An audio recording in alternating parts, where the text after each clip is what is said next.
Muy buenas tardes. La Cámara Nacional de Productores de Leche les saluda y les agradece su compañía en este programa de capacitación virtual hacia la sostenibilidad del sector lácteo costarricense. Como ha sido costumbre, vamos a hacer esta transmisión tanto por Zoom como por Facebook en vivo. Les recuerdo para quienes nos siguen en Zoom que esta es una transmisión de seminario web, por eso no les aparecen las opciones de micrófono y cámara, solo nos aparece a los panelistas. Le agradecemos a AV, Almacenes Agroveterinarios de Dos Pinos, el patrocinio diamante de este programa de capacitación, el patrocinio de esta conferencia a cargo del médico veterinario zootecnista don Eduardo Puente Casillas. Don Eduardo Martín Puente Casillas es médico veterinario zootecnista de la Universidad Nacional Autónoma de México, UNAM. En su carrera profesional destacan algunas actividades que vamos a reseñar de su inmensa carrera. Fue académico de la UNAM en la materia de clínica bovina, fue jefe del Departamento de Medicina Preventiva de la Cuenca Lechera de Tizayuca, Hidalgo, México, técnico en ganadería para el laboratorio SmithKline Bichan para México, técnico en ganadería para Pfizer México, gerente técnico en ganadería para Pfizer América Latina, gerente técnico en ganadería para Pfizer Centroamérica, Colombia, Venezuela y Caribe, con base en Costa Rica durante 5 años. Desde hace cerca de 11 años es el gerente técnico en ganadería en Zoetis para la región Sola, que es Argentina, Bolivia, Paraguay y Uruguay. Colabora en el Instituto de Reproducción Animal de Córdoba, Irak, en la especialidad dictando el curso de enfermedades reproductivas de los bovinos. Ha escrito gran cantidad de artículos sobre neurosporosis, DBB y otros. Tiene la charla hoy, cómo disminuir el impacto de la mastitis en la reproducción. Agradecemos al doctor Puente, a Dos Pinos. Antes de darle la palabra al doctor Puente, le vamos a dar la palabra a Gloriana de Dos Pinos para que nos dé unas palabras. Muchas gracias, don Carlos. Bueno, buenas tardes a todos. La verdad es un gusto tenerlos acá y les queríamos agradecer por parte de los almacenes AV su presencia. Aquí los dejamos con don Eduardo para la charla. Bueno, gracias. Buenas tardes. Es primero agradecer a la Cámara Nacional de Productores de Leche de Costa Rica por la invitación, y igual también a Dos Pinos. Para mí es un placer, como lo dijeron al leer el currículum, yo estuve viviendo en Costa Rica hace algunos años y la verdad que tengo muy buenos recuerdos. Es la segunda vez que participo en este congreso, el año pasado también hablamos, y esto es una especie de profundizar más en algunos de los temas que vimos el año pasado. Entonces vamos un poco a la presentación. La verdad que el tema, hablar de mastitis, es un tema amplio, pero voy a tratar de enfocarme en algunas herramientas que hoy podemos utilizar para disminuir ese impacto, y también vamos a hablar un poquito de la parte hacia dónde apunta el futuro de la prevención en el tema de la mastitis. Entonces, si repasamos un poco la agenda de la cual voy a hablar un poco de introducción, de qué es lo que está pasando, cuál es la preocupación en el tema de longevidad de las vacas, cómo afecta la mastitis a la reproducción. Vamos a ver algunos trabajos de cómo es esto, y yo voy a dedicar un poco más de tiempo a hablar de las herramientas para disminuir el impacto. Desafortunadamente no puede hablar uno de tantas herramientas que hay, voy a hablar de algunas que pueden tener un mayor impacto, y también vamos a ver un poco más hacia dónde apunta el futuro de la prevención en el tema de mastitis, qué hay de lo nuevo y hacia dónde está yendo un poco esa parte. Creo que el año pasado también hablamos de este tema de la vida productiva de las vacas, que es una preocupación grande.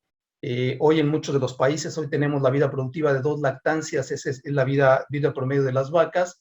Yo por ahí encontré este trabajo que fue presentado en el 2014 en un congreso parecido a este, y en el cual por lo menos hablaba de diferentes años, y cuando nos vemos acá abajo en el número de lactancias en promedio, vemos 2.9, 2.3 más o menos, quizás un poco mayor a lo que se puede tener en algunos otros países en donde quizás el grado de desafío y las producciones son mucho más altas, en donde vemos 2.1, 2.2 promedio de las lactancias en las vacas.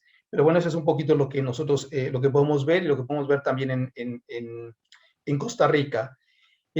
Cuando vemos un poquito cuál es la recuperación, en qué momento las vacas, digamos que todo lo que invertimos en ellas, en la lactancia, perdón, en la crianza de las terneras, llega a empezarnos a producir y empieza a pagarse esa inversión que hicimos.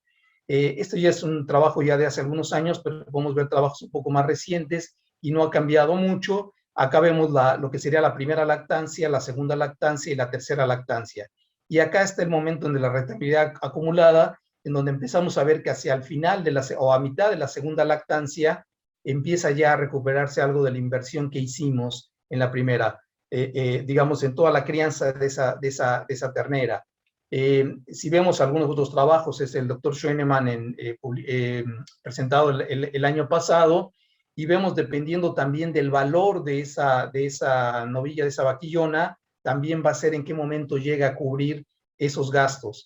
Acá un poco el ejemplo parecido al que veíamos, acá vemos la primera lactancia, acá vemos la segunda lactancia y acá vemos la tercera lactancia.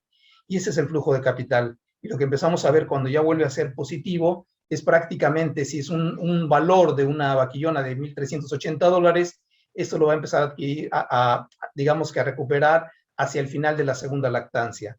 Pero si el valor es mayor, por ejemplo, en este caso 1,600, lo que vamos a ver es que prácticamente es al inicio de la tercera lactancia cuando va a empezar a pagarse digamos que toda esta inversión que hicimos en esta lactancia. ¿Y por qué es importante ver eso? Porque cuando nosotros llegamos y analizamos las lecherías, los establos o los tambos, como se dice acá en Argentina, y vemos cómo es la composición en el número de lactancias, que es un gráfico que ya hemos mostrado anteriormente. Vemos acá, por un lado, en esta columna, vemos el porcentaje de esa población, cómo está, digamos, compuesta en base al número de lactancias. Acá vemos el número de lactancias y acá vemos las libras o la producción de leche. Y lo que podemos observar es que las vacas de segunda, tercera y quinta lactancia y hasta la sexta son las que más producen leche, a diferencia de la primera y segunda lactancia.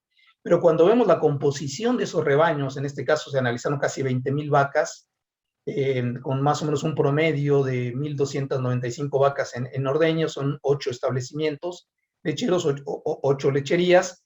Vemos que casi el 40% son de primera lactancia, el 28% de segundo y 18% de tercera lactancia, que son animales que si sumamos todo esto, lo que estamos observando es que casi un 70% de los animales son de las primeras 3 lactancias y solo un 15% son de cuarta a más lactancias, sabiendo que es acá donde más leche se va a producir. Entonces es un fenómeno en lo cual nosotros lo que observamos también es que el 25% de las vaquillonas de primera lactancia no comienzan su segunda lactancia y la mitad de las vaquillonas de primera lactancia no comienzan su tercera lactancia. O sea, son eliminadas prácticamente o descartadas, ya sea por mortalidad o por descarte. ¿Cuál sería una composición interesante o cuál sería un equilibrio que se ha planteado? Es tener un 30% de primera lactancia, un 20% de segunda lactancia y entre un 15 y un 17% de tercera lactancia y de más de 4 lactancias entre un 32 y un 34%. Eso es lo que uno trataría un poco de buscar con un 30% de reemplazos. Cuando vemos un poco las principales causas de descarte en el ganado de leche, vemos que son las mismas para los diferentes países. Podemos analizar en España, podemos analizar en Estados Unidos, y las causas están dentro de las causas reproductivas, porque la vaca ya no se preña, baja producción, que a veces no tenemos un diagnóstico por qué esa baja de producción, puede ser porque la lactancia se haya abierto mucho, o puede ser por un montón de factores, problemas podales, mastitis, y en mastitis también indirectamente puede estar acá en reproducción, en producción, pero también puede estar en el tema de reproductivo. Cuando analizamos un poquito la parte de estas causas y vemos algunos porcentajes, esto es más o menos con 1,600,000 datos, lo que se evaluó. Esto fue en Estados Unidos, y lo que podemos observar es la mortalidad estuvo sobre el 19%, y vemos los problemas reproductivos un 14%, baja producción un 12%, mastitis un 10%, en donde vemos cómo estas son las principales causas y un poco colabora lo que estamos diciendo acá en cuanto a las causas de descarte de los animales, o en el caso de mortalidad, que también entra dentro de esta parte. Si viéramos, digamos, podemos pensar, bueno, esos son sistemas intensivos, y eso cambia cuando hablamos de sistemas pastoriles. Este, por ejemplo, es un trabajo en Chile, publicado, y donde habla de las causas. Este son con 32 rebaños, aquí abarca 2.192 datos, y vemos que acá vemos porcentajes de eliminación y acá vemos la causa, y lo que podemos ver es que de glándula mamaria casi prácticamente arriba del 30% fueron eliminadas, problemas reproductivos, problemas podales, infecciones digestivas, en fin, otras causas. Entonces vemos otra vez que las mastitis están dentro de esos primeros causantes de descarte en los animales, y estos son sistemas un poco mucho más pastoriles que lo que puede haber hacia Estados Unidos.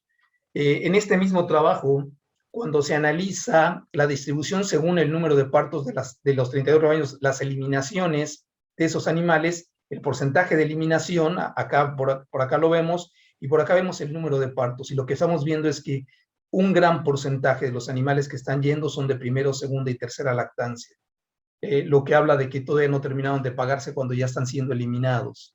Y de ahí la importancia que tienen. Vamos a hablar de mastitis, pero el año pasado revisamos todas las enfermedades del posparto, cómo repercuten, y que son otro factor que también van a influir un poco en el tema del descarte y en el tema de la mortalidad. Y entrando un poquito en materia de cuál sería ese impacto de la mastitis en la reproducción,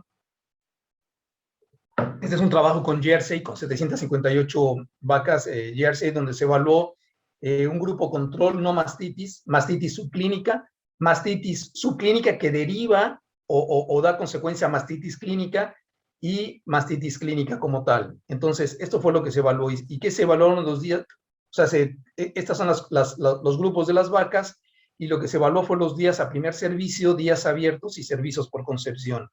Y lo que encontramos fue las vacas, este es el grupo, las vacas que no tenían mastitis, este fue un poco el número de las vacas. Estos son los días a primer servicio, estos son los días abiertos, desde que pare la vaca hasta que vuelve a quedar preñada, y estos son los servicios por concepción. Solo para recordar, son el número de servicios para que esa vaca quede preñada en promedio.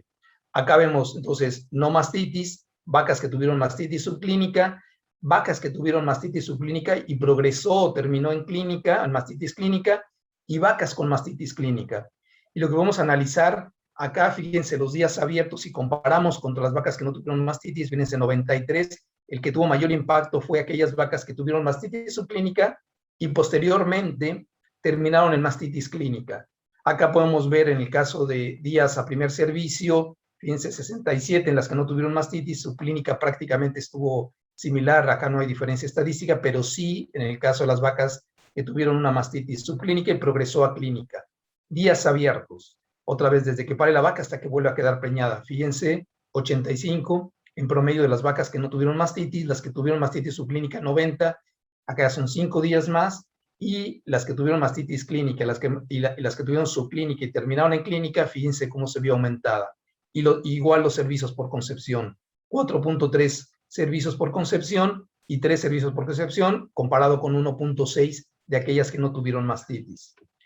Si seguimos con los trabajos, este es otro trabajo con 103, igual también con vacas Jersey, un poco parecido en el tema de los grupos, pero acá lo que se evaluó, este es el trabajo publicado en el 2014, y lo que acá se evaluó fue un poco cómo se comportaron en cuanto al número de servicios por concepción. Y acá vemos cómo sucedió o cuándo sucedió esa mastitis. Fíjense, cuando la mastitis sucedió antes de la inseminación, estos fueron los servicios por concepción. Estas son las vacas que no tuvieron mastitis, entonces prácticamente acá vemos poca diferencia. Pero cuando las vacas tuvieron mastitis entre la inseminación y el diagnóstico de preñez, fue mayor el número de servicios que requirieron esas vacas para quedar preñadas. Y acá cuando evaluamos, como dije, el momento de la mastitis. Acá lo que evaluamos fue qué tipo de mastitis se presentó. Otra vez, acá el control, no mastitis, acá vemos los servicios por concepción, y acá vemos donde hubo diferencia estadística. Fíjense cómo las vacas que tuvieron mastitis clínica, las vacas que tuvieron mastitis subclínica, prácticamente entre esas no hubo diferencia, pero fíjense cómo con las vacas que tuvieron mastitis subclínica y terminaron en clínica, los servicios de concepción se aumentaron igual que acá. Entonces, un poco lo que demuestra un poco los trabajos que habíamos mostrado anteriormente. También se han evaluado no solamente los momentos en que sucede la mastitis, sino también los patógenos que están involucrados, cómo también repercuten en la reproducción. Son en 5 lecherías, fue publicado también en el 2014, son con 90,000 datos, casi 40,000 lactancias las que fueron evaluadas, y se evaluó la reducción de la probabilidad de concepción cuando la mastitis, en qué momento se presentó la mastitis. Vamos a ir un poco al gráfico para tratar de entender esto. Esto es simplemente los datos, como les decía, 90,000 datos de casi 40,000 lactancias, 20,000 vacas fueron las que se evaluaron entre el 2003 al 2011 en 5 lecherías provenientes de Nueva York. Cuando vemos un poco el gráfico y para tratar un poco de explicar cómo es este gráfico, acá vemos la probabilidad de concepción. Acá este grupo son las vacas que no tuvieron mastitis clínica y este es el momento de la inseminación. ¿Okay? Este es el momento de la inseminación. Estas son las vacas que no tuvieron mastitis clínica y estas son vacas que tuvieron mastitis clínica, los cuadrados y los triángulos, que tuvieron mastitis por E. coli o que tuvieron mastitis por Klebsiella. Y lo que podemos ver que aquellas vacas que tuvieron un episodio de mastitis una semana antes de la inseminación y 2 semanas después de la inseminación bajaron la probabilidad de concepción. Entonces, una semana antes de la inseminación y 2 semanas después de la inseminación, la concepción bajó muchísimo cuando se trató de patógenos como el caso de E. coli, Klebsiella, en el caso de las mastitis clínicas. Otros patógenos como Streptococcus o como Staphylococcus aureus también fueron evaluados bajo la misma metodología que les mostré acá arriba, y fíjense cómo acá una semana antes y una semana después repercutió, pero no fue tanta hubo una disminución de la probabilidad de concepción, pero comparado con estos dos, con E. coli y con Klebsiella, fue mucho menor. Y acá también se evaluaron otros patógenos, coagulasa negativos y otros patógenos que también se encontraron, en donde también algunos de ellos tuvieron una mayor repercusión que otros, pero digamos que lo que se concluye es que cuando hablamos de mastitis, y esas mastitis suceden antes de la inseminación, una semana antes, y en algunos casos 2 semanas después de la inseminación, pueden disminuir la probabilidad de concepción. Digamos que este es un poco el resumen de lo que habla en este trabajo, y de ahí la importancia que a veces tiene. A veces decimos no se preñó la vaca y podemos pensar en muchas cosas, en que a lo mejor no se hizo la inseminación a tiempo, que a lo mejor la detección de calores no fue la adecuada, la fertilidad del semen, en fin, y cuando a veces nosotros podemos correlacionar datos de eventos como mastitis, podemos encontrar algunas de las explicaciones de lo que puede estar pasando y por qué esa vaca no quedó preñada. Este es otro trabajo en las pérdidas embrionarias, mastitis versus no mastitis, y lo que podemos observar acá, la evaluación de 3 trabajos, algunos que tienen ya algunos años, en la cual se evaluaron 3 trabajos, y vemos acá las que no tuvieron mastitis, las que tuvieron mastitis, y estas son las pérdidas de preñez, en las cuales hubo una diferencia importante, sobre todo cuando la mastitis se presenta, como decía, antes de la inseminación, y entre la inseminación y el diagnóstico de preñez. Cuando es después del diagnóstico de preñez, prácticamente el riesgo disminuye muchísimo. Pero entonces acá lo que podemos observar es que la pérdida de la preñez fue mucho más alta en aquellas vacas que tuvieron mastitis, como vemos en la barra blanca, en comparación con las que no tuvieron mastitis. Entonces, 3 trabajos, fíjense, en este caso llegó arriba del 20%, acá fue del 15% y acá fue cercano al 30%. Va a depender también mucho de los patógenos que estén involucrados en saber qué es lo que puede o dónde se pueden presentar más. En algunos de estos trabajos se presentó en diferentes días, entre 45 y 135 días. Acá fue entre 28 y 35 días en el caso de este trabajo, y acá entre 30 y 45 días lo que se evaluó después de la inseminación, y se evaluaron las pérdidas de estas preñeces para tomar un poco y ver cómo también hay una muerte en las embrionarias. Y este es otro trabajo también, este es un trabajo más reciente del 2017, de cómo aumenta días a primer servicio, días a servicio por concepción, pero también resume algunos trabajos de cómo, digamos, resume varios trabajos, pero también habla de esa situación de resumir o hacer una mayor evaluación de más trabajos. No voy a explicar todo el cuadro, lo que quiero que vean acá es mastitis antes de la primera inseminación, mastitis entre la primera inseminación y el diagnóstico o confirmación de preñez, y no mastitis. Y vemos diferentes parámetros, días a primera inseminación, días abiertos otra vez desde que queda preñada la vaca desde que pare la vaca hasta que queda preñada, y servicios por concepción. Y no me voy a detener mucho en cada uno porque son otra vez la evaluación de varios trabajos, y fíjense cómo si vemos servicios por concepción, 1.6 contra 2.9, 1.7 en el grupo del grupo control. Entonces, cuando fue antes de la preñez, parece ser que tuvo mucho más repercusión en este trabajo cuando fue entre el diagnóstico, entre la inseminación y el diagnóstico. Y así podemos ver diferencias importantes en donde quizás la columna que más nos debe llamar la atención es sobre todo de esas vacas que tienen la mastitis entre la inseminación y el diagnóstico de preñez. Es ahí donde tuvo mayor repercusión en el número de servicios por concepción, en el número de días abiertos en comparación, por ejemplo, acá 141 contra 94, y así me podría ir a cada uno de los datos, y al final los rangos de concepción, fíjense, 27, 38 y 54. Fíjense las grandes diferencias que hay, estadísticamente son diferentes entre estos dos, pero fíjense cómo el grupo control tuvo 54, casi 55, contra 27, que es que tuvieron mastitis de la inseminación al diagnóstico de preñez, y lo mismo antes de la inseminación. Por lo tanto, un poco lo que podemos concluir, que todos estos trabajos lo que muestran es cómo afecta en la preñez, cómo afecta los servicios a concepción. Y acá trata de explicar un poco los mecanismos, no voy a meterme muy profundamente, pero estas mastitis ocasionadas por E. coli o por algunos otros patógenos como Staphylococcus aureus van a producir una inflamación, se van a liberar una serie de citoquinas dentro del proceso inflamatorio, y algunas de estas citoquinas tienen alguna repercusión directa en el ovario o en el útero, reducen el crecimiento del embrión, en fin, hay algunos que pueden afectar directamente en la producción y el decremento de la síntesis de estrógenos. Algunos otros pueden provocar una mala calidad de ese embrión y que falle la fertilización, pueden provocar, se habla hasta también del aborto. Entonces, lo que pasa en la ubre tiene una repercusión, esa inflamación, esos mediadores que se producen en la inflamación, tiene una repercusión en el ovario y directamente en el embrión, en la viabilidad de ese embrión. Por aumento de temperaturas, por estos mismos mediadores, es que se puede llegar a perder ese embrión y los rangos de concepción ser menores.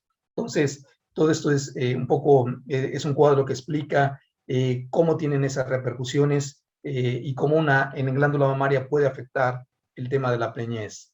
Este es con reproducción y simplemente la sobrevivencia de embriones entre 7 y 9 días. Acá es mastitis subclínica, bajo conteo de células somáticas, mediano conteo de células somáticas y alto conteo de células somáticas.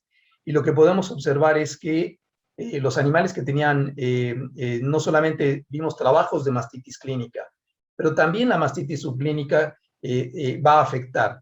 Y como dijimos, aquella mastitis subclínica que se convierte en clínica todavía afecta más a la reproducción. Acá vemos en este trabajo el número de blastocitos de embriones o blastocitos clavados, y lo que podemos ver cuando había baja conteo de células somáticas, esto fue lo que obtuvimos. Cuando había mediano conteo de células somáticas, miren cómo baja, igual cuando es alto conteo de células somáticas. Entonces ya desde mediano nos va a influir entre el número de blastocitos entre 7 y 8 días, y el número de esos blastocitos fertilizados o clavados, como lo conocemos, cómo va a repercutir.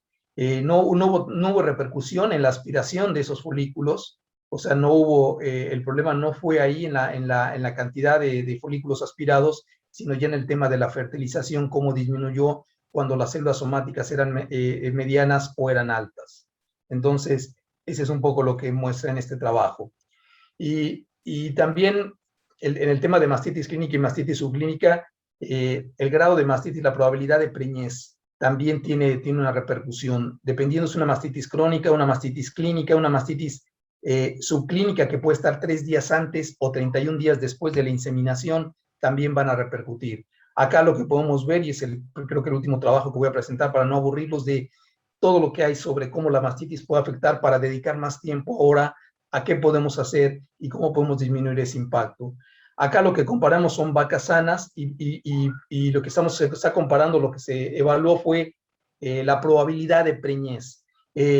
Acá lo que vemos es que va a haber menor probabilidad de preñez cuando hay una mastitis crónica. O sea, varias ¿qué le llamamos a una vaca crónica? Que puede ser que una lactancia ha tenido 3 o 4 episodios de mastitis clínica o mastitis que simplemente no se ha recuperado. Esta es la probabilidad cuando hablamos de mastitis clínica. Esta es la probabilidad cuando hablamos de una mastitis subclínica entre el día 3, como dije antes, de la inseminación y el día 31 después de la inseminación. Entonces, la mastitis subclínica, al igual que la clínica, van a repercutir en el tema, y como lo hemos visto en todos los trabajos, en el tema de la preñez. Entonces, hasta aquí hemos visto varios trabajos y créanme que hay mucho más información, pero creo que con estos trabajos nos damos una idea o más bien estamos seguros de que la mastitis tiene una repercusión importante en la reproducción, pero también tiene otra cosa, que cuando hablamos al principio de cuando llegamos a un tambo y vemos las vacas que son eliminadas y vemos muchas vacas de primera y segunda lactancia, voy a presentar una serie de 3 trabajos que hablan de cómo repercute también en dónde se presenta la mastitis para la eliminación o mortalidad de esas vacas. En este caso son 30,000 lactancias en Estados Unidos, lo que se evaluó en este trabajo, y se comparó primíparas contra multíparas. Acá vemos en este gráfico las vacas que no tuvieron mastitis clínica, primíparas, las que no tuvieron mastitis clínica multíparas, o de más de 2 partos, que son las líneas oscuras, y fíjense cómo esto es lo que nos dice, es el riesgo de mortalidad, en este caso, los meses de lactancia. Y aquí lo que me está indicando que las de más de 2 partos y las vacas, las primíparas, cuando la mastitis se presentó dentro del primer mes de lactancia, tuvieron mayor probabilidad de morir esas animales. En el caso de las multíparas, también hacia la mitad de la preñez, o sea, la mitad, perdón, de la lactancia, también tuvieron mayor probabilidad de mortalidad. Ese es un poco lo que nos indica. Y un gráfico parecido es este en el caso de en este caso de descarte, es el mismo trabajo, pero acá también se evaluó el descarte, y otra vez, lo que vemos en las líneas, en los oscuras, vemos primera lactancia o primíparas, multíparas, y acá vemos vacas que tuvieron mastitis clínica, primíparas, y vacas multíparas que tuvieron mastitis clínica. Y lo que podemos observar otra vez el mismo fenómeno, que cuando la mastitis se presentó en el primer mes de lactancia, el riesgo de eliminación de ese animal fue mayor. Y también fue mayor para las multíparas, igual que en el anterior trabajo, en el anterior gráfico de mortalidad, hacia la mitad de la lactancia y al final de la lactancia.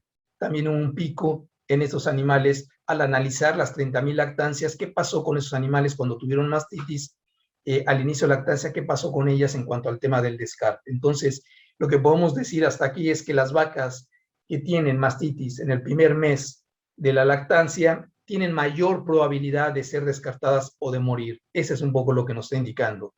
Y que las vacas multíparas también hacia la mitad y hacia el final de la preñez pueden tener mayor probabilidad de descarte. Y este es un trabajo publicado en el 2017 con 24,000 vacas en Estados Unidos, en donde lo que menciona acá también es las vaquillonas o las novillas, los animales que van a su primera lactancia, que tuvieron mastitis en los primeros 100 días en leche, tuvieron menos permanencia en el rodeo, menos permanencia en la lechería. Eso fue lo que arrojó. Fíjense en estos gráficos de supervivencia, acá lo que vemos son días de lactancia que tuvieron los animales en toda su vida, y acá vemos la sobrevivencia. Y lo que podemos observar es acá, las que no tuvieron mastitis es esta línea continua. Fíjense cómo tuvieron mayor días en la lactancia, o sea, mayor longevidad en el rodeo. las que tuvieron un caso de mastitis clínica, las que tuvieron más de 2 casos de mastitis clínica y así, hasta llegar a las que tuvieron más de 4 casos. Vemos cómo tuvieron menos probabilidad de quedarse en el rebaño esos animales cuando tuvieron esa mastitis tan temprana en los primeros 100 días de su primera lactancia. Tuvieron menos probabilidad en su vida de poder o de longevidad o de permanencia en el rodeo, si así lo queremos un poco ver. Entonces, ya vimos cómo repercute en la reproducción, ya vimos que también va a repercutir en el tema de la permanencia o del descarte y en la mortalidad. Y si quisiera un poquito tratar de empezar a hablar y empezar a tratar de ver qué cosas podemos hacer, qué podremos plantear como pilares para poder contrarrestar. La mastitis es algo muy complejo, con lo cual vamos a ver más adelante hacia dónde está orientada, pero hoy pensar en algo, en una sola herramienta como solución, la verdad que no la veo, o por lo menos no se vislumbra algo así, y tenemos que trabajar en un montón de factores. Yo acá voy a plantear algunos, pero no voy a hablar de todos aquellos, factores que inciden o que pueden tener incidencia, porque nos llevaríamos mucho tiempo el tratar de ir viendo. Pero algo que nosotros recomendamos mucho es en el tema de entrenamiento del personal, pero para entrenamiento del personal que está en la fosa, también es importante que nosotros evaluemos el trabajo de la rutina, podamos tomar datos, podamos hacer lo que nosotros llamamos una auditoría de la rutina y después compartir con ellos estos datos y poder estar haciendo estas auditorías por lo menos 2 o 3 veces en el año, que pueda servir de empezar a evaluar algunos de los errores que se pueden estar cometiendo y poder reforzar algunas medidas que podamos estar nosotros evaluando. Entonces, nosotros lo que hacemos es tomar, cuando hacemos esta rutina o cuando evaluamos esta auditoría, vemos los tiempos, desde que el animal es colocado, se hace el despunte y la estimulación, hasta que se colocan las pezoneras. Evaluamos esos tiempos, los graficamos, los evaluamos y graficamos, no solamente para tratar de tener por lo menos unos 20 o 30 animales analizados en los diferentes corrales, y después poder llegar y ver, puede ser que alguna vaca no cumplió o algunas vacas, pero lo que nos interesa ver es que del total de las vacas, cuántas estuvieron en el tiempo desde que nosotros hicimos la estimulación hasta que nosotros colocamos las pezoneras. Entonces, no solamente esto, también evaluamos con lo que tratamos de que la gente haga una evaluación un poco más sistemática, en la cual pueda hacer, les decía, entre 10, 20 animales, tome los datos y después pueda graficarlos y mostrárselos al personal de dónde pueden estar las fallas. Lo mismo si están haciendo un pre-dipping, lo mismo evaluamos los datos desde que nosotros colocamos y hacemos la estimulación y la colocación del pre-dipping hasta que se hace el retiro de ese pre-dipping, que haya pasado el tiempo adecuado, esos entre 20 y 30 segundos, y después obviamente se toma también en qué momento se empieza ya a colocar las pezoneras. Entonces son 3 paradas que hacemos desde que empezamos la estimulación, cómo se hace esta estimulación, el momento que se colocan las pezoneras, si hacemos pre-dipping, también evaluamos y vuelvo a insistir, lo graficamos. No le decimos, mira, yo vi que en esta vaca no, tratamos de hacer algo más cuantitativo. ¿Qué tanto de las vacas que yo observé, de estas 20 o 30 vacas que yo observé, estuvieron dentro de ese parámetro? Dentro de ese parámetro que nosotros buscaríamos entre 60 y 140 segundos, cuántos también hicimos pre-dipping, cuántos fueron por fuera. Evaluamos también, por ejemplo, la punta de pezón, la limpieza de punta de pezón, y otra vez, insisto, evaluamos varias vacas para después graficar y decir, bueno, de estos corrales, ¿qué fue lo que observamos?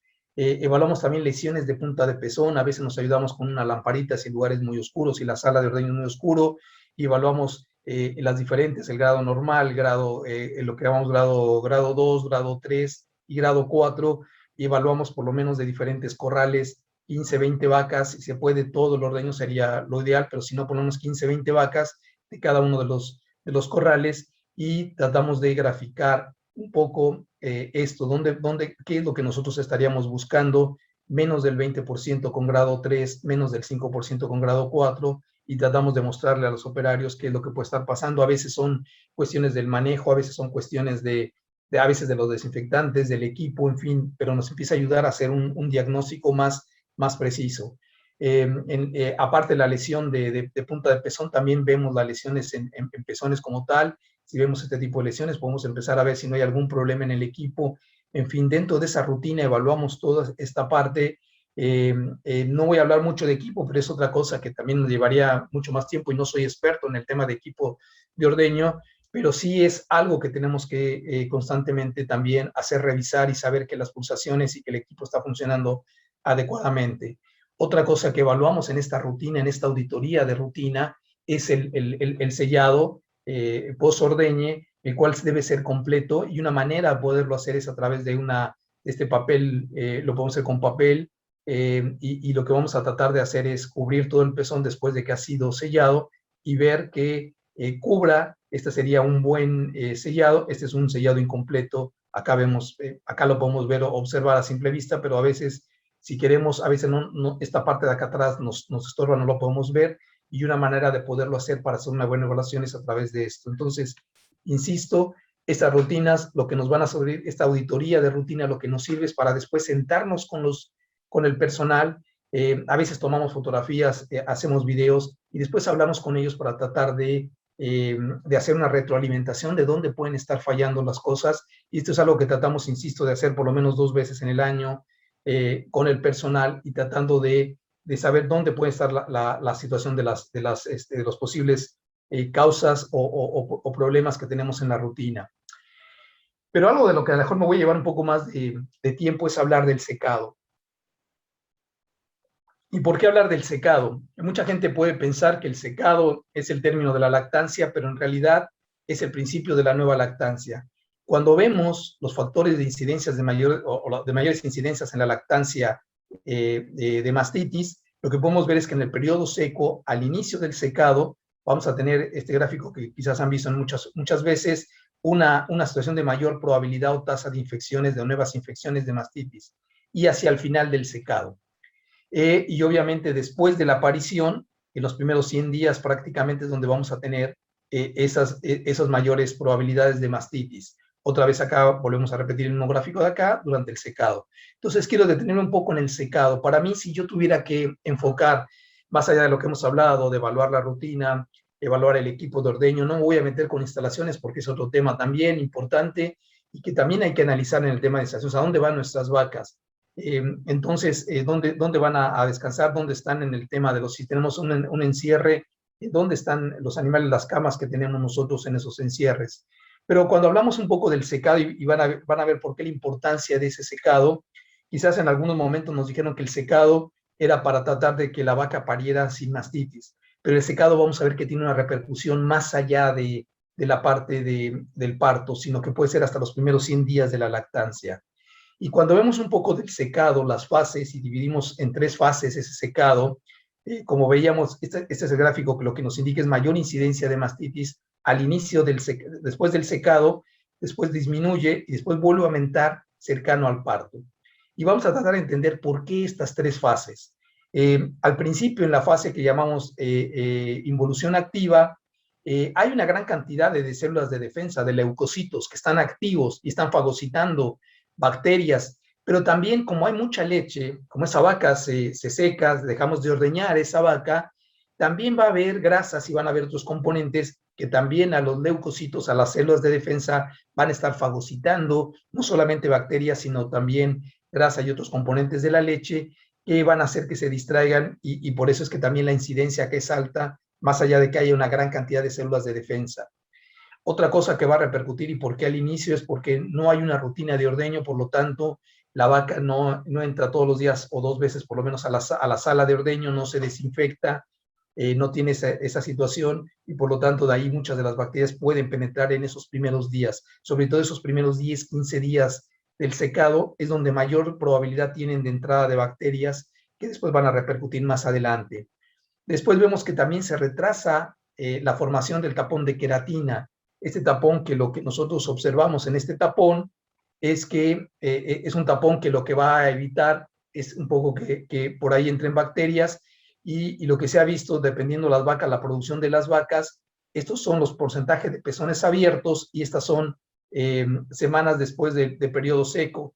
Y lo que podemos ver que más o menos las vacas, que por ejemplo estas son vacas que tienen más de 21 litros o 21 kilos de leche en promedio por día. Acá vemos vacas de menos de 21 litros, y lo que vemos ver que las vacas de mayor producción van a tener mayor porcentaje de pezones o de formación de queratina, de ese tapón de queratina, y por lo tanto pezones abiertos en mayor porcentaje. Prácticamente se habla de que un 50% no se ha formado en los primeros 10 días después del secado. De ahí la importancia que tiene, y va a haber algún porcentaje que nunca se va a formar. ¿Por qué disminuye acá la mastitis en la involución estable? Porque acá ya se formó ese tapón de queratina. Ese tapón ya fue formado y por lo tanto baja la probabilidad, ya no va a haber leche, o ya no hay esa producción de leche que se producía al inicio del secado, y por lo tanto van a ser factores que van a disminuir. Y hacia el final del secado, otra vez en la transición, empieza a haber volumen otra vez de leche, empieza a haber medios para las bacterias, empieza a haber presión de esa leche, empieza a haber una situación de fuga, o de que algunos animales empiezan a gotear antes de parir, y todo eso va a ser entrada a bacterias que van a repercutir. Por eso en el gráfico lo que vemos que hacia el final hacia cercano al parto, vemos que aumenta esa incidencia de mastitis, y eso está debido un poco a esa parte. Va a haber también una disminución de las células de defensa. En estos momentos hay muchos niveles de cortisol cercanos hacia el parto, lo que hace que bajen las defensas del animal, y eso es lo que hace que también hay una mayor susceptibilidad a mastitis hacia el final del periodo de secado. Entonces, algo que, como decía al principio, como decía hace un rato, el secado no es el término de la lactancia, es el inicio de la nueva lactancia. Por lo tanto, todo lo que hagamos en el secado va a repercutir en la siguiente lactancia. Entonces, lo que se ha observado es que muchas de las mastitis clínicas que se presentan en los primeros 100 días de la lactancia, en realidad el origen de la entrada de esas bacterias fue durante el secado. Y acá vemos diferentes trabajos. No voy a aburrir, voy a tratar de presentarles dos que son los que hablan más sobre este tema, pero hay muchos más. En un estudio se demostró que el 65% de los casos de mastitis clínica de ambiental tuvo previo aislamiento del mismo patógeno durante el periodo seco. Las vacas que tuvieron patógenos ambientales en el periodo seco tuvieron 4.5 veces más probabilidades de tener un nuevo caso de mastitis clínica en la siguiente lactancia. Entonces, habla de esta parte de cómo los patógenos que entran al inicio del secado tienen una repercusión. ¿Por qué esto no lo habíamos o no lo sabíamos antes? Porque no teníamos un poco la genómica, en la cual desde que empezamos a hacer un poco también de estudios de genómicos en las bacterias, pudimos saber que esa bacteria que entraba en el secado era la misma que repercutía en los siguientes 100 días de la lactancia. Y eso fue lo que nos derivó a este tipo de estudios, donde, por ejemplo, este es un trabajo ya de hace algunos años, pero que demuestra otra vez lo mismo. Fíjense, son el caso de mastitis por cada 100 vacas, y vemos infecciones que sucedieron durante el secado, o sea, bacterias que entraron durante el secado y repercutieron en los primeros 3 meses de la lactancia. Entonces, acá lo que me está indicando estas barras son casos por cada 100 vacas de mastitis clínica, en el primero, segundo, tercero, cuarto, quinto, sexto mes de lactancia. Y lo que vemos en la barra azul es cuando la infección de este total de casos, en este caso casi cercano al 15% por cada 100 vacas, de ese porcentaje prácticamente 5 sucedieron después de parida la vaca, pero 10 casos de ellos sucedieron durante el secado, o sea que entró las bacterias durante el secado y se presentó la mastitis en los primeros 30 días de la lactancia. Y lo mismo acá. Entonces, prácticamente por eso los trabajos lo que hablan es de que durante el secado, más del 50% de las mastitis que suceden durante los primeros 100 días de la lactancia, su origen en realidad lo tuvieron durante el secado. De ahí la importancia, y que quiero insistirles en por qué tiene el hacer un buen secado, el hacer una buena terapia de secado. Y de acá tenemos 2 alternativas, y vamos a ver una tercera alternativa de terapia de secado. Tenemos una terapia de secado convencional, que es esa vaca que tiene una mastitis subclínica, y nosotros lo que aplicamos es un pomo de secado, o tiene una mastitis, igual una mastitis subclínica, pero aparte del pomo de secado o el tubo de secado o la aplicación, la jeringa de secado, aplicamos a su vez también un sellador interno del pezón y lo que le llamamos nosotros terapia combinada o terapia convencional. Y más adelante vamos a hablar también de terapia selectiva. Cuando vemos un poquito y tratamos de entender qué es lo que pasa en la terapia convencional, yo lo que voy a hacer o lo que hago es aplicar, en este caso lo que yo, déjenme quitar el puntero para poder accionar ok. Lo que yo voy a hacer es, cuando hablo de la terapia convencional, yo aplico en cada cuarto un antibiótico de secado y si acá hay mastitis que están en una mastitis, formando una mastitis subclínica, las va a matar o las va a atacar. Si después, durante ese periodo que dura el antibiótico, que normalmente dura entre 4 y hasta 7 semanas, dependiendo del antibiótico y el producto que utilicemos, si entran bacterias para las cuales son sensibles ese antibiótico, también las va a atacar. Después tenemos que si es un antibiótico que actúa solo contra gram positivos, que son la mayoría de los antibióticos de secado, y entran bacterias durante ese momento que nosotros, durante el secado, y entran bacterias ambientales o bacterias gram negativas como E. coli, sobre todo bacterias gram negativas como E. coli, este antibiótico quizás no les haga nada y se van a multiplicar y pueden provocar problemas de mastitis. Y lo mismo también cuando ya el antibiótico perdió su efecto por duración, o sea, no dura todos los 8 semanas del secado, sino que nos va a durar en algunos de los casos 4 semanas, o en el mejor de los casos hasta 7 semanas, dependiendo del producto que utilicemos. Al término del periodo ya de esa duración, y sobre todo hacia el final, antes de la aparición, es ahí donde vemos esa susceptibilidad que vuelve a aparecer en las vacas, por lo que ya explicamos, porque la vaca empieza a llenar leche, porque empieza a dilatarse, pero hay una baja de las defensas y además también el efecto del antibiótico ya se perdió, por lo tanto, si entran bacterias gram positivas o gram negativas hacia el final de ese secado, van a repercutir y van a ocasionar problemas. Entonces, esta es una terapia convencional de secado. Acá lo que vemos, una terapia combinada. ¿Y qué es la terapia combinada? Como dijimos, donde ya encontramos una mastitis subclínica, aplicamos un antibiótico de secado y a su vez un sellador interno. Entonces, otra vez, para tratar de entender esta parte, lo que vamos a hacer es aplicar un antibiótico de secado, vamos a dar un masajeo para que se vaya hacia arriba, va a actuar contra las bacterias que puedan estar ocasionando esta mastitis subclínica. Si tuviera mastitis clínica, obviamente no utilizaremos un sellador, un antibiótico de secado, sino un antibiótico para tratar esa mastitis. Pero pensando que solamente es mastitis subclínica, metemos este antibiótico.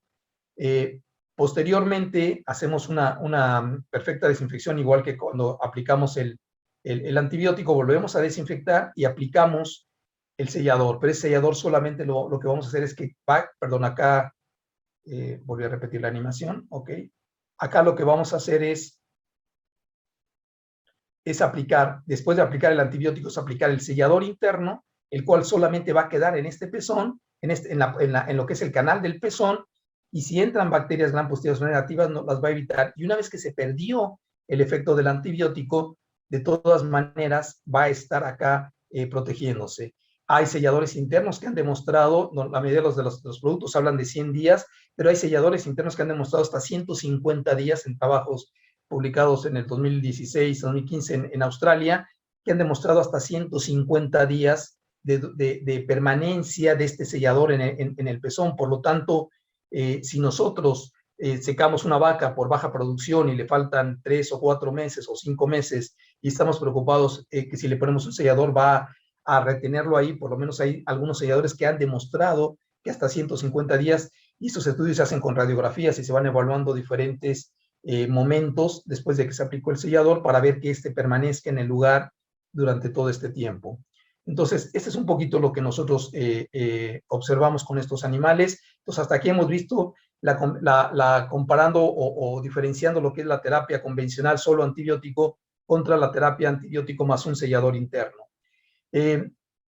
Podemos hablar de muchos trabajos de eficacia, en realidad del uso de la terapia combinada o del uso de un sellador. Todos esos son trabajos, no voy a aburrir, no voy a hablar de cada uno de ellos, pero me quiero ir a un trabajo que le llamamos un metaanálisis, que lo que hace es reunir una serie de trabajos y evalúa que tenga una metodología para tratar de llegar a una conclusión.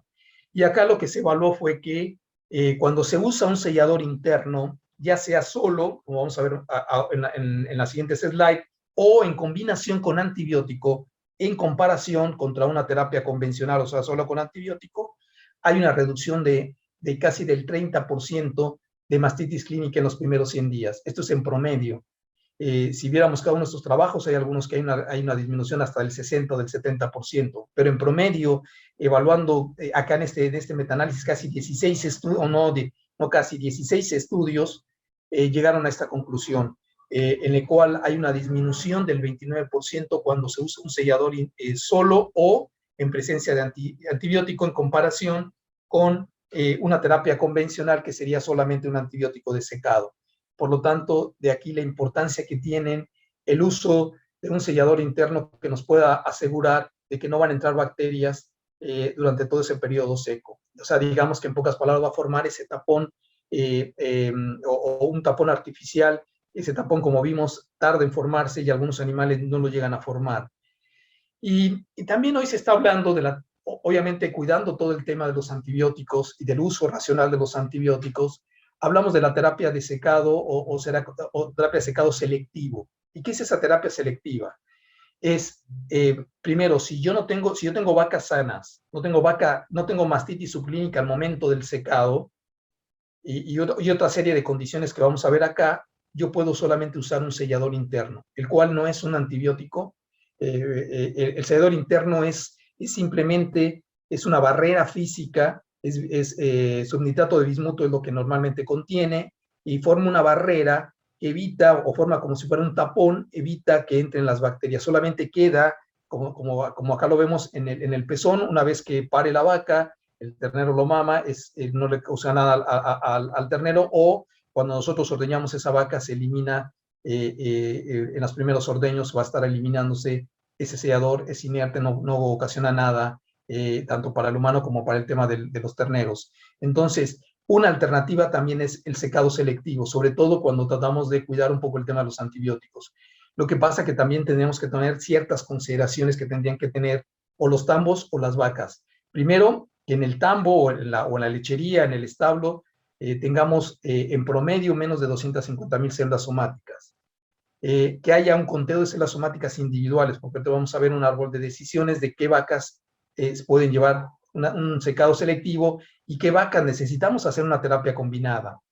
Registro de mastitis clínica es bien importante tenerlo, y ausencia de patógenos contagiosos como Agalacte, Streptococcus agalacte o Staphylococcus aureus.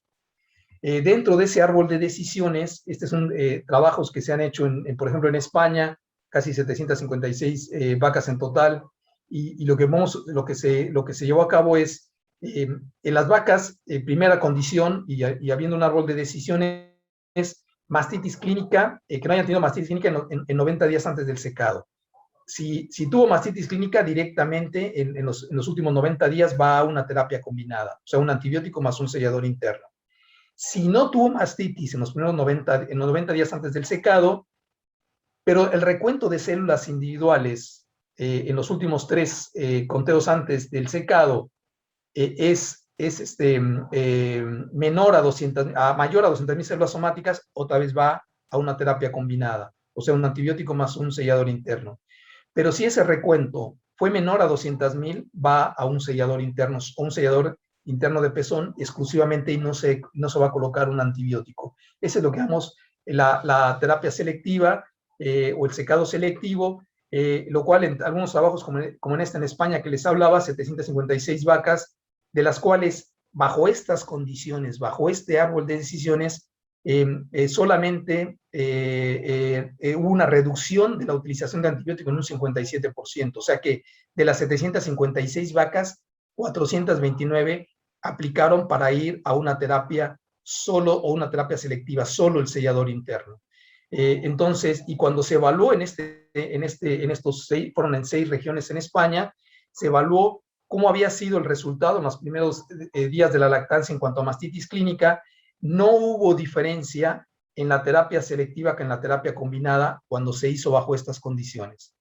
Por lo tanto, una manera de poder ir cuidando el uso de antibióticos y pensando hacia futuro también con el tema de la resistencia y un poco lo que hablamos, un uso responsable de antibióticos, tampoco como sea posible, tanto como sea necesario, es una alternativa el secado selectivo bajo estas condiciones, y es algo de lo que se está impulsando sobre todo en Europa y también en los países, Chile, por ejemplo, Argentina, están empezando a impulsar el secado selectivo. Requiere de estas condiciones para poderlo llevar a cabo, pero obviamente vamos a reducir el uso de antibióticos de secado.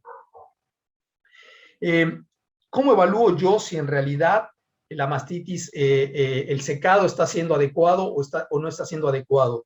Una manera, digamos, que relativamente sencilla de evaluar esto, la eficacia que estamos teniendo en el secado. Como sabemos, en el secado, lo que queremos es una cura de las bacterias, o sea, si hay una mastitis subclínica, curar esas con el antibiótico, y también con el sellador interno disminuir que durante el secado se produzcan nuevas infecciones. Obviamente también cuenta el ambiente donde están esos animales, y también va a repercutir el parto y la inmunidad que tengan esos animales. Entonces, si yo quisiera evaluar cómo está haciendo el secado, una manera de poderlo hacer es tomar en cuenta los primeros 30 días de la lactancia y ver las mastitis clínicas entre vacas y vaquillonas o novillas, o sea, vacas que están haciendo su primer parto, cómo es la mastitis en los primeros 30 días, el número de casos de mastitis clínica y comparación con las vacas. Algunas de las metas que se tratan de un poco de obtener es que menos del 5% en los primeros 30 días de mastitis sería un poco una meta a seguir, y menos de un 7.5 en los primeros 30 días en vacas multíparas. Cuando evaluamos nosotros esta parte, les decía, y sacamos los datos, que lo podemos sacar de alguno de los sistemas de ya sea que estén llevando en Dairycom o algún otro sistema, y comparamos primera lactancia contra vacas que tienen más de una lactancia, lo que nosotros tendemos a ver, siempre hay un poco más de las vacas de más lactancias que tienen un poco más de mastitis clínica, pero cuando esta es casi del doble, acá lo que nos está indicando, lo que nos está haciendo y tenemos que graficar en los diferentes meses, es que estamos teniendo un problema en el secado, ya sea ambiente, ya sea lo que estamos utilizando como antibiótico.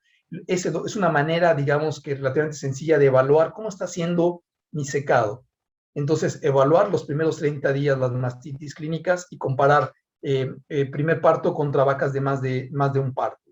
Y eso nos da, si es prácticamente casi el doble o un porcentaje más del 60% de esos animales que tienen más de un parto, es mayor el porcentaje de mastitis en los primeros 30 días, ya nos está indicando que es un problema. Aquí fíjense que habla de una relación casi del 50%.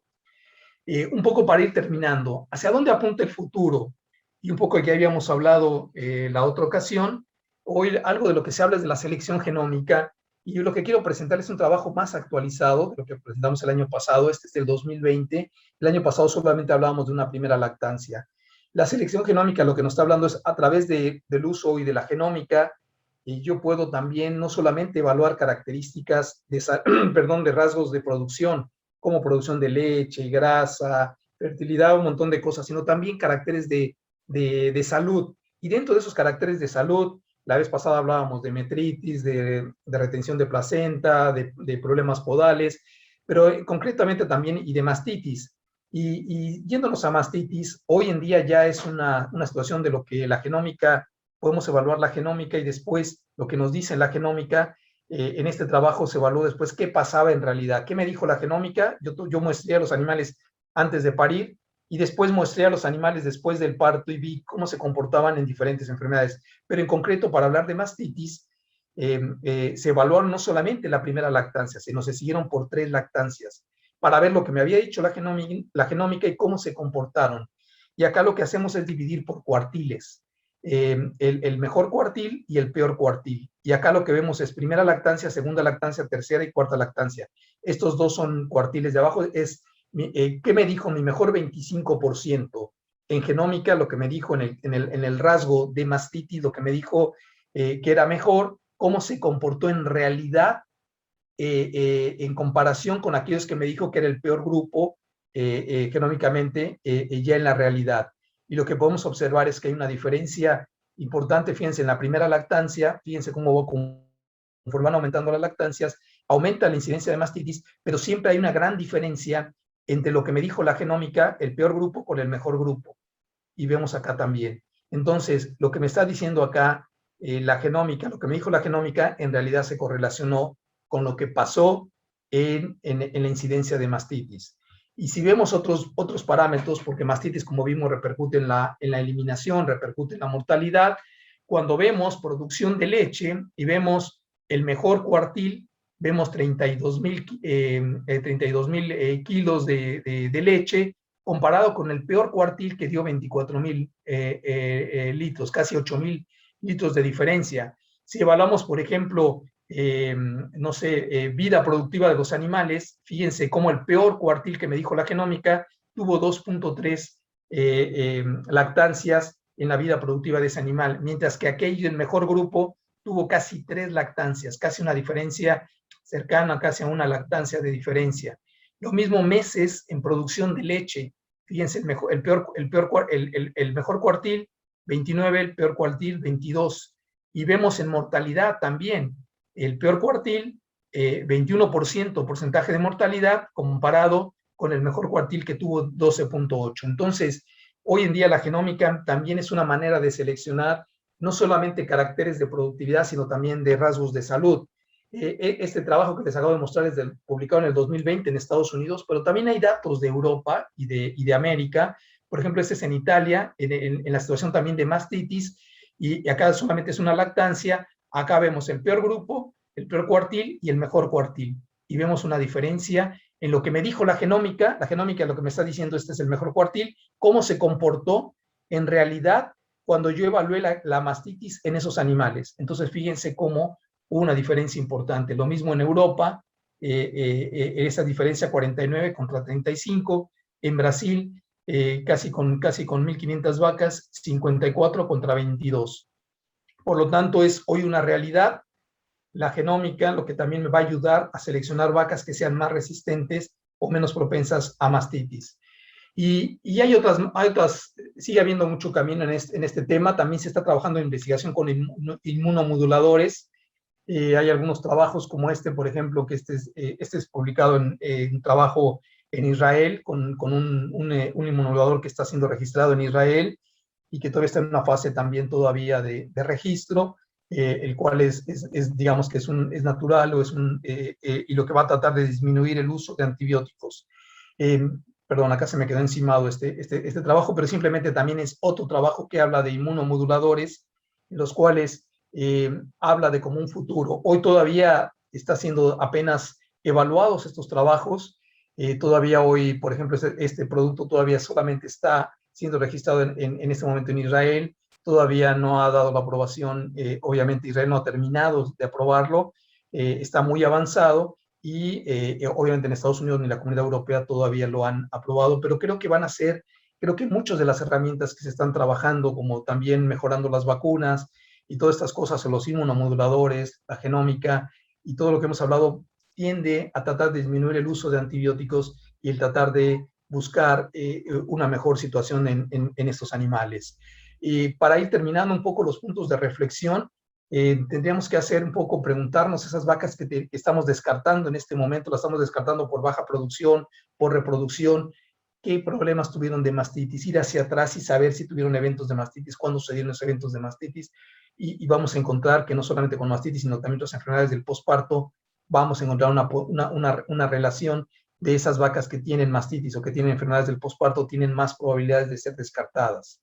Y lo mismo, obviamente, como dijimos, también el tema de poder trabajar en herramientas para disminuir el impacto, insisto, en hacer las auditorías de rutina de ordeño, hacer esto por lo menos cada 2 veces al año, sentarse con los operarios, con el personal, hablar de un poco de esto, de la rutina, y mostrarles los gráficos, videos y fotografías en esta rutina para poder ir mejorando las cosas. Son cosas que nos van a ayudar también a tratar de disminuir el tema de las mastitis, y esto nos sirve también para reentrenar al personal. Aprendemos por constante repetición de las cosas, por lo tanto, es una manera el hacer la auditoría para volver a hacer un entrenamiento con el personal. ver errores y tratar de corregirlos. No hablamos de alojamiento, no hablamos de equipo, que es otra parte, pero en realidad esto nos llevaría mucho tiempo. No soy un experto en el tema de equipo, y en alojamiento también nos llevaría bastante tiempo. Vacunas, terapias de secado, y en algunos países existen las vacunas para sobre todo las de E. coli o cepa J5, que pueden utilizarse en las vacas secas para disminuir sobre todo el impacto de las mastitis, sobre todo el caso de E. coli. Ha habido desarrollo de otras vacunas para, por ejemplo, Staphylococcus aureus, que todavía hay pocos datos, o todavía no hay tanto soporte como las vacunas para el caso de J5, que pueden estar siendo utilizadas y que tienen mayor soporte. Y otra vez repuntar hacia dónde va el futuro, un poco hacia mejorar esas vacunas, hacia el tema de los inmunomoduladores, ya sea vía oral, o el caso que les mostraba de Israel es ese aplicado como un tubo intramamario, como una jeringa intramamaria, una vez al año. Otros trabajos se han hecho en el alimento, otros inmunomoduladores, y bueno, todavía hay que esperar. Y lo que sí les decía con el tema de la selección genómica, y es una realidad, lo que vimos de los trabajos, lo que muestran es que lo que me dice la genómica, yo puedo empezar a seleccionar animales más resistentes, no solamente a mastitis, a otras enfermedades, pero también guardando el tema de la productividad y de otras cosas. Si nosotros tratamos de seleccionar, sobre todo por índices compuestos, que tienen una composición de salud, una composición de productividad, vamos a lograr mejores resultados. Y ahora sí es el último punto para terminar. Un manual, me llamó la atención este manual no me llamó la atención, me quise traerlo, de bienestar animal. Habla que la forma en que tratemos a nuestros animales influye en su bienestar, su longevidad, su productividad. Brindar un trato humanitario y una buena calidad de vida es nuestra responsabilidad. Darle las herramientas para que los animales tengan menos probabilidades de enfermedades son parte de esta responsabilidad. Más aún en la actualidad, cuando el consumidor cada vez exige no solamente de dónde se obtuvo la leche y bajo qué condiciones se obtuvo esa leche. Entonces, cada vez está ese consumidor siendo más activo en ese sentido y tratando de ver cómo están siendo esos sistemas de producción. Por lo tanto, de ahí la importancia que tiene el buscar herramientas que nos puedan disminuir esa utilización en el caso primero de prevenir esas mastitis, de tener menos probabilidades de mastitis, y de que si tenemos mastitis, menos utilización de antibióticos basados en, como insisto, en las terapias de secado, importante para disminuir. Entonces, este es un poquito lo que quería acortar, no lo leí todo, pero bueno, lo que quería es mostrar que hoy ha cambiado ese consumidor, no solamente quiere una leche que tenga ciertos elementos de proteína, grasa, sino también quiere cómo se obtuvo esa leche, quiere saber cómo se obtuvo esa leche, y cada vez está siendo más cuestionado esa parte. Bueno, ese es un poco lo que hoy quería yo charlar con ustedes, y estaría abierto si hay alguna pregunta. Muchas gracias, doctor Eduardo Puente, por su excelente presentación. Agradecemos también a Zoetis por prestarnos a un profesional de tan alta valía, y por supuesto a UV, Almacenes Agroveterinarios de Dos Pinos, por el patrocinio diamante del programa de capacitación virtual hacia la sostenibilidad del sector lácteo, y por el patrocinio de esta conferencia. Le invito a las personas que están conectadas tanto en Zoom como en Facebook a que escriban sus consultas. En Zoom pueden ser en la opción Q&A, o si lo tienen en español, preguntas y respuestas, y quienes nos siguen en Facebook en la opción de comentarios. Muy interesante su presentación, doctor. Le hago una pregunta directa. Usted representa a Zoetis. ¿Qué soluciones tiene Zoetis para el tema de la mastitis? Me imagino que tiene productos muy buenos. Sí, bueno, sí, por ejemplo, en Costa Rica se tienen algunos productos para secado, antibióticos de secado, como Orbenin, y en algunos otros países de Centroamérica. Y además tenemos un sellador interno que es el Tixil. En algunos países se conoce también como Orbisil, en Europa, y en algunos fue el primer producto que salió al mercado a nivel mundial, el Orbisil o Tixil. Son productos que tienen un amplio respaldo. Por ahí está doña Gloriana de AV. Hola, hola, sí, aquí estoy. ¿Cómo pueden conseguir esos productos de Zoetis en Costa Rica? Por medio de todos nuestros almacenes. Nosotros, les voy a poner aquí la cámara, nosotros tenemos 18 almacenes en todo el país y en la mayoría de regiones, entonces es nada más que nos visiten y ahí los tenemos todos. Ok, por aquí ya tengo algunas consultas, pero no sé si aprovechando que está Gloriana en la cámara puede hacer algún comentario general. No, en realidad, bueno, primero agradecerle a don Eduardo el tiempo de la charla, la verdad que estuvo súper enriquecedora. Y no sé si tienen como consultas ya más dirigidas Sí. hacia los AVs o todo es de parte de don Eduardo. No, creo que las que están aquí son para don Eduardo, pero manténgase ahí por si acaso. Ok, Don Jesús Javier Gómez dice, doctor Eduardo, muchas gracias por la charla. De acuerdo al sistema de selección que plantea para secado, de acuerdo con las unidades formadoras de colonia o a células somáticas, se puede tratar con antimastítico de secado y de barrera, o pudiera ser posible tratar algunas vacas solo con antimastítico de barrera, sin riesgos. No, Sí, a ver, quiero tratar de entender un poquito lo de que es antimastíticos de barrera. En realidad, a ver, nosotros cuando hablamos de, digamos que podemos dividir o poder efectuar tres tipos de secado. Secado convencionales, si yo tengo una mastitis subclínica, lo que utilizo es una terapia antibiótica. El tema de, digamos que desventaja de usar solamente antibiótico es que tiene una duración y como vimos hacia el final del secado hay una alta incidencia porque hay un alto riesgo de que se produzcan mastitis, por lo tanto no nos van a cubrir todo el periodo de secado. Y lo otro es que muchos de estos antibióticos van a actuar bien contra algunas bacterias que llamamos gram positivas, pero no contra gram negativas. Y ahí podemos tener que si entran bacterias gram negativas durante el secado, no las va a hacer el antibiótico. De ahí que tendríamos la terapia combinada, que utiliza el antibiótico para tratar de atacar a la mastitis subclínica que puede tener el animal, y el sellador, que lo que va a formar es una barrera que va a evitar que entren bacterias, va a formar o va a sustituir, digamos que ese tapón, y de esta manera, no importando ya tanto la duración del antibiótico, que no importa que no nos cubra todo el periodo, pero eso es lo que mejores resultados ha dado. Entonces, si yo tengo una vaca que tiene mastitis subclínica, o sea, que tiene un recuento de células somáticas, 3 recuentos antes del secado por arriba de 200,000 células somáticas, y no tengo patógenos en la lechería, como los que mencioné contagiosos, yo pudiera utilizar una terapia solamente el sellador. Pero si tengo estos patógenos o tengo más de 200,000 células somáticas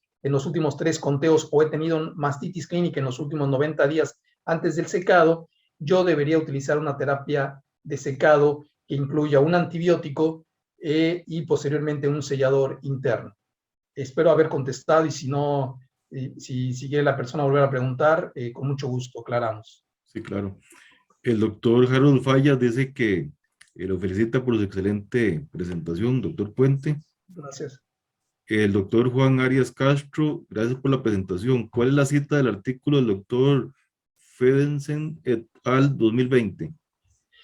Con mucho gusto, si me escribe acá a mi correo electrónico, le puedo mandar el artículo completo. No tengo ningún problema. Si él me escribe a este correo, yo le proporciono el artículo completo, y aquel que requiera también algunos de los artículos de los cuales están en esta presentación, con mucho gusto comparto con ustedes. eduardo.puente@soetes.com. Es correcto. Ok. Don Edwin Alberto Chacón dice que fue una charla sumamente importante. Gracias. El doctor Harold Fallas consulta, doctor Puente, ¿ese secado selectivo es todo un reto por el riesgo que conlleva, o será más económico seguir utilizando la terapia combinada? Sí, a ver, es toda una situación a ver, al principio, cuando salen los selladores internos, muy al inicio en Australia y en Nueva Zelanda, sale solamente para utilizarlo en animales que tienen menos de 200,000 células somáticas, y solamente ese era el requisito. En ese momento se hacía solamente terapia selectiva a esos animales y no se usaba antibiótico. Cuando se hicieron los primeros estudios, se mostró que eso no venía resultando bien, y que la terapia combinada era mucho mejor que la terapia selectiva. Pero ahora le hemos agregado otros factores, como es el tema ¿cómo se llama? De que no haya tenido mastitis en los últimos 90 días, que no haya tenido células somáticas altas en los últimos 3 conteos. O sea, lo que yo quiero decir es, hoy si yo evaluara, por ejemplo, acá en Argentina, en los establecimientos, todavía hay mucho que trabajar antes de ir hacia terapia selectiva. ¿Por qué? Porque no se tienen las condiciones. Muy pocos hacen células individuales. Muy pocos llevan registros de los casos de mastitis clínica. Entonces, mientras yo no tenga nada de estos datos, sigue siendo la mastitis combinada la mejor opción. Si yo ya estoy en otro paso, yo ya llevo bien mis datos, yo hago células somáticas cada mes, individuales, no en tanques, sino individuales, o sea, no solamente en tanques, sino individuales, pudiera yo tender a ir hacia algo mejor. Pero hoy, si yo tuviera que ser relativo hoy en Argentina, la terapia selectiva es muy poco, igual que en los países que están comenzando en América, es muy poco porque no se tienen el resto de las condiciones dadas. Entonces, si no se tiene el resto de las condiciones dadas, obviamente que la terapia combinada va a ser va a tener la mejor eficacia y el mejor costo-beneficio. Dice don Jesús Javier Gómez que la respuesta sí estuvo perfecto, que no tuvo necesidad de repreguntar. Bueno. De momento no tengo más consultas, no sé si quiere hacer como un comentario de cierre. Sí, a ver, creo que en esto de la mastitis, digamos, está investigando muchas cosas. Hablé de todo esto de la genómica, se está trabajando también con algunos inmunomoduladores, tanto orales como aplicados. Son cosas que todavía, en caso de los inmunomoduladores, están muchos en estudio. Todavía no hay el gran soporte. Lo que sí es una realidad es el tema de la genómica. Y la otra cosa importante, si yo tuviera que enfocarme en algo, en el tema de la mastitis, porque yo no hablé del tema de los tratamientos, porque no me quiero meter en algo más complicado, pero si nosotros viéramos el tema de tratar a las vacas cuando ya tienen mastitis y viéramos que es tan frustrante a veces, porque a veces algunas vacas requieren 3 pomos, 3 jeringas, otras requieren 5, otros patógenos no son fáciles de curar, o sea, es batallar mucho, es una batalla que prácticamente es bien difícil. Yo tendría que yo preferiría enfocarme en el secado, en hacer un buen secado, e insisto mucho en evaluar el secado. ¿Cómo evalúo el secado? Tratar de evaluar las mastitis clínicas en los primeros 30 días comparando animales de primera lactancia contra animales de multíparos. Y si es casi el doble o más del 50% la incidencia de mastitis clínica en los primeros 30 días de los animales multíparas, me está indicando que hay un reto en el secado. Y no hablé un poco de las mastitis también, mastitis de vaquillonas o vacas que hacen bien parto, que también paren algunas con mastitis, porque también daría como para algo más largo. Pero bueno, insisto en eso, insisto en que hay que seguir cuidando el tema del equipo, hay que ver el tema de las instalaciones, obviamente la alimentación y la rutina, el entrenamiento de la gente, para mí es un punto bien importante. Muchas gracias, doctor Eduardo Puente, por su excelente presentación, por las respuestas a las consultas.